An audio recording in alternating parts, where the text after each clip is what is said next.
So, good evening na, sir. Ito nga pala yung library management system. So, ito yung main window.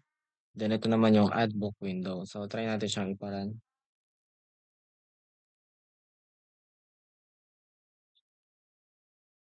So, dito na, sir, meron tayong book ID, title, author, year, and quantity. Dito naman, mag-add muna tayo ng book.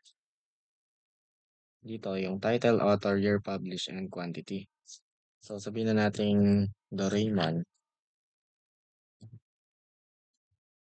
Then, yung author na is ako.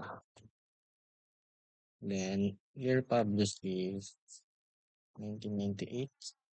Then, mga 100. Then, click natin yung save. So, ayan na, sir, na-save siya dito sa system natin. Then, check naman natin muna siya sa access. So, ayan na-save yung, yung data na inano natin sa Eclipse kanina, dito sa access. Ngayon naman, try nating, mag-add ulit ng isa pang book.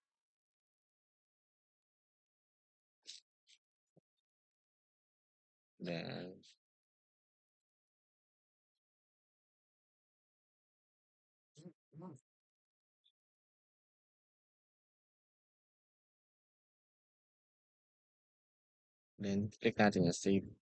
So, yun, na-add din yung, isang book na ginawa natin.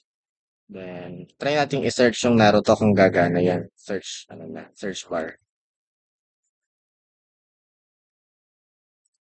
So, yun, no, lumitaw yung Naruto. So, it means gumagana yung search bar natin. Click natin yung refresh. Then, also, gumagana din yung refresh button natin. Try naman nating i-delete yung, isang book na to. So, delete book.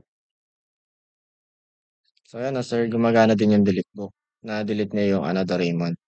Ngayon naman, try nating i-edit yung Naruto book na to. Then, palitan natin siya ng author. Then, dito naman,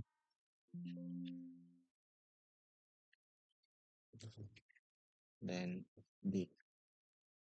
So, yun na, sir, na-update yung, book natin. Check natin sa access kung na-update din siya doon.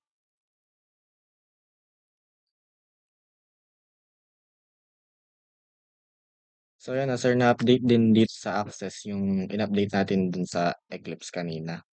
Yun lang, sir. Thank you.